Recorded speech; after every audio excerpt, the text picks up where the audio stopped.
దేవుని ప్రేమ నిత్యం మన వైపు చూస్తూనే ఉంటుంది. ఎందుకంటే నా పిల్లలు ఏదో ఒక రోజున నా మాటలు విని నా వైపు తిరగకపోతారా, నా గురించి ఆలోచించకపోతారా అని నిత్యము ఆయన కన్నులు మన వైపు చూస్తూ ఉన్నాయి. కాబట్టి ప్రియమైనటువంటి దేవుని వాళ్ళారా, దేవుడు ఎంత ప్రేమించాడో అది మనకు అర్థం కావటం లేదండి.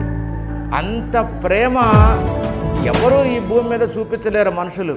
దేవుడు మనకిచ్చినటువంటి ఈ ఆయుష్ కాలాన్ని చాలా ఈజీగా గడిపేస్తున్నాం. చాలా ఈజీగా దేవుడు అంటే లెక్కలేనితనంగా మనం ఒక దినము గడుస్తుంది అంటే బాగా గుర్తుపెట్టుకోండి, ఈ భూమి మీద ఉండేటువంటి దేవుడిచ్చిన సమయం గడిచిపోతుంది.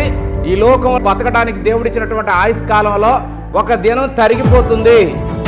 దేవుని దగ్గరికి అంటే ఈ లోకాన్ని వదిలి వెళ్ళడానికి సమయం ఇంకా దగ్గరవుతుందన్న సంగతి ఖచ్చితంగా గుర్తుపెట్టుకోండి.